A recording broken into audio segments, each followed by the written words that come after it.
गांव में चुड़ैल का साया था और वो छोटे बच्चों को उठा कर ले जाती थी। उसी गांव में रेखा नाम की एक औरत रहती थी। वो बहुत सुंदर थी, परंतु उसको कई वर्षों से कोई बच्चा नहीं हो रहा था।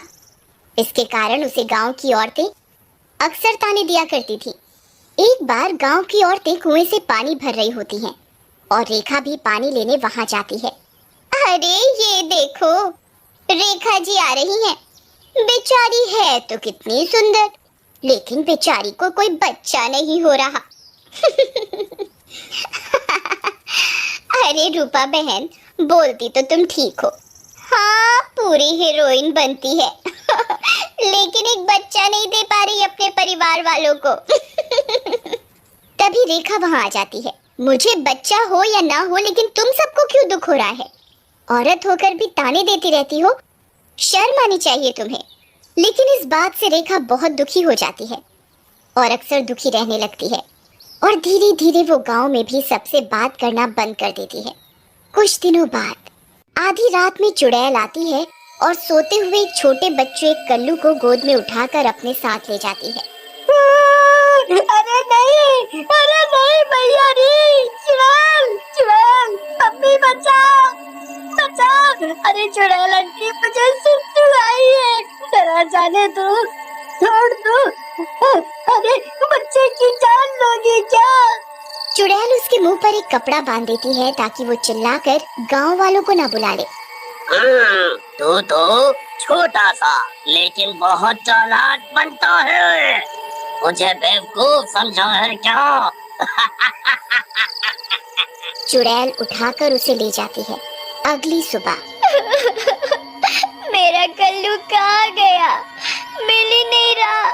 पता नहीं कहाँ गायब हो गया मेरा चांद का टुकड़ा। अरे यहीं कहीं खेल रहा होगा रूपा, काहे जमीन को सर पर उठा रही हो? और कल्लू, वो कालिया कहाँ से चांद का टुकड़ा हो गया है? लेकिन भैया तुम चुप रहो, नहीं तो यही पीटेंगे हम तुम्हें, तुम्हारी बीवी के सामने। हाय रे मेरा कल्लू। उसके बाद गांव वाले कल्लू को काफी ढूंढते हैं, लेकिन कल्लू उन्हें नहीं मिलता। अरे मानो न मानो भाइयों, ये चुड़ैल का काम है, वो ही बच्चों को उठा रही है। फिर आधी रात होते ही डरावनी आवाजें आने लगती हैं। सब उन डरावनी आवाजों को सुनकर अपने घरों में छिपे रहते हैं और चुड़ैल से डरते हैं। अजी वो देखो, कितनी खतरनाक चुड़ैल है। पता नहीं ये नासमीठी चुड़ैल हमारे गांव में कैसे आ गई। फिर चुड़ैल एक और बच्चे को गोद में उठाकर ले जाती है। अगले दिन सुबह सुबह सारे गांव वाले फिर से एक साथ मिलते हैं। देखा मेरी बात ना मानने का नतीजा? मैं कह रहा था ना कि कोई चुड़ैल जरूर है, लेकिन तुम लोग मेरी बात नहीं मानते हो। मैं अभी भी कह रहा हूँ कि ये कोई चुड़ैल का मामला है। चुड़ैल ही सारे बच्चे चुराती है और उन्हें मार डालती है। सब अपने घरों के अंदर ही रहना, गलती से भी बाहर मत आना उस चुड़ैल के सामने, नहीं तो तुम्हें भी मार देगी वो। अरे लखन भैया, आप अगर मुझसे बड़े नहीं होते तो मैं आपके सारे दांत यूं ही तोड़ देता। आप भी इस जमाने में भूत और चुड़ैलों की बात करते हो? क्या दांत तोड़ देता?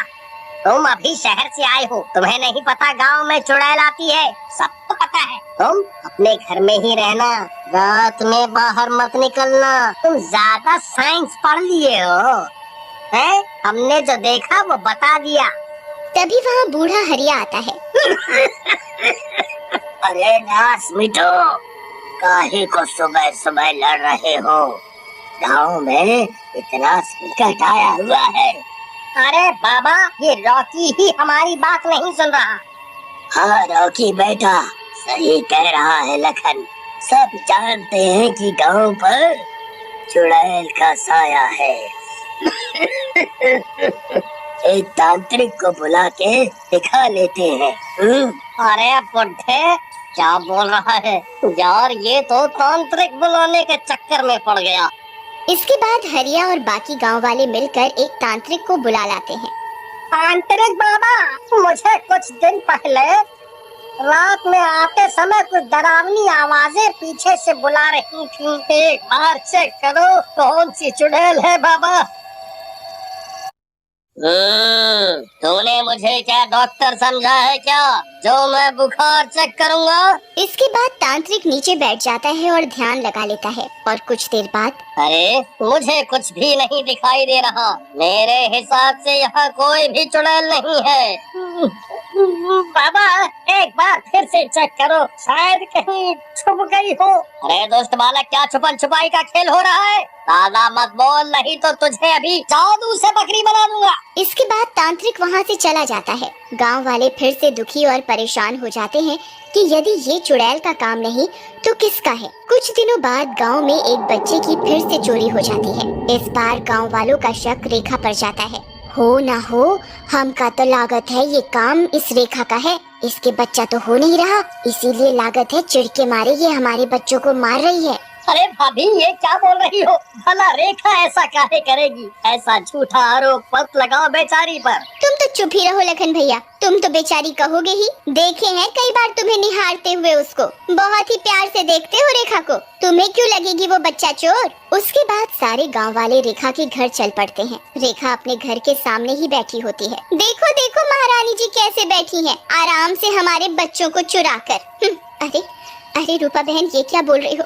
भला भला भला मैं क्यों चुराऊंगी तुम्हारे बच्चों को?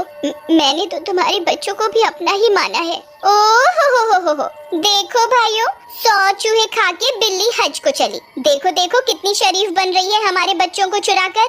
चल हमारे बच्चे वापस कर, नहीं तो यही मार खाएगी। अरे अरे रेखा बहन, तुम्हारी मुझसे क्या दुश्मनी है? जब देखो मुझे भला बुरा बोलती रहती हो। भला मैं क्यों चुराऊंगी बच्चों को? अभी मेरे पति भी घर पर नहीं है, कल आना तब बात करेंगे। लगता है बहनों ये ऐसे नहीं मानेगी। मेरी मानो तो इसे पीटते हैं, पीट कर ही बताएगी अब ये।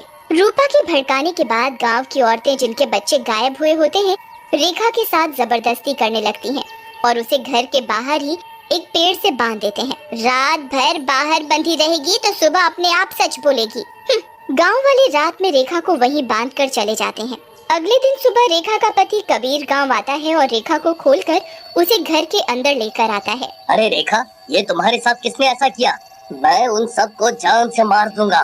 मुझे सारी बात बताओ। फिर रेखा कबीर को सारी बात बताती है। अच्छा, तो ये लोग हमें बच्चा चोर समझ रहे हैं। मैं पता लगा कर ही रहूंगा कि आखिर मामला क्या है। सरपंच जी, हम रात में कुछ लोग मिलकर पहरा देते हैं और उस चुड़ैल को रंगे हाथ पकड़ते हैं। सब मेरी बीवी को ही बच्चा चोर समझते रहेंगे, नहीं तो। सरपंच मान जाता है और चुपचाप कुछ लोग रात में छुपकर पहरा देते हैं। अरे रेखा, वो देखो, वो चुड़ैल आ गई। एक बच्चे को उठा कर ले जा रही है। चलो उसका पीछा करते हैं, शायद वहीं से बच्चों का कुछ पता चल जाए। उसके बाद कबीर सरपंच उसका पीछा करते हैं। वो एक गुफा के सामने जाकर रुक जाती है और रोशनी करती है। चुड़ैल रुक जा, तू इस बच्चे को छोड़ दे, नहीं तो इस आग से तुझे जलाकर राख कर दूंगा। मुझे मारेगा तू? चल जा यहाँ से, मैं चुड़ैल हूँ, तुझे कच्चा चबा जाऊंगी। हटा इस आग को। कबीर उसकी एक नहीं सुनता और आग लगा देता है। आग लगते ही चुड़ैल के कपड़े जलने लगते हैं। चुड़ैल अपने सारे कपड़े उतारने लगती है और फिर जैसे ही चुड़ैल का मुखौटा हटता है तो ये क्या, अंदर से तो लखन निकलता है। लखन चुड़ैल का मुखौटा उतार कर चिल्लाने लगता है। अरे नहीं, मर गया रे। अरे गाँव वाला तुम्हारा नाश मिटे, मुझे आग क्यों लगा दी? अरे मैं हूँ लखन, कोई चुड़ैल नहीं है इस गाँव में। हाय रे, कोई पानी लाओ, मैं जल रहा हूँ। ये सब देखकर सबकी आंखें फटी की फटी रह जाती हैं। तुम पहले सब बच्चों का पता बताओ, तभी हम तुम्हारी आग बुझाएंगे। अरे सब इसी गुफा में है सही सलामत, मुझे बचाओ। मर गया रे। फिर सभी गांव वाले भी वहां आ जाते हैं और लखन की आग को बुझा देते हैं। मुझे माफ कर दो, मैं इन बच्चों को बेचकर अमीर बनना चाहता था, मुझे माफ कर दो। गांव की औरतों को बहुत गुस्सा आता है और सब उसे मारने लगती हैं। रहने दो, इसे पुलिस के हवाले कर दो, छोड़ दो इसे। फिर सबको अपने बच्चे सही सलामत मिल जाते हैं। रेखा बहन, हमें माफ कर दो, लेकिन तुम आज ना होती तो हमारे बच्चों को ये लखन बेच चुका होता। अंत भला तो सब भला।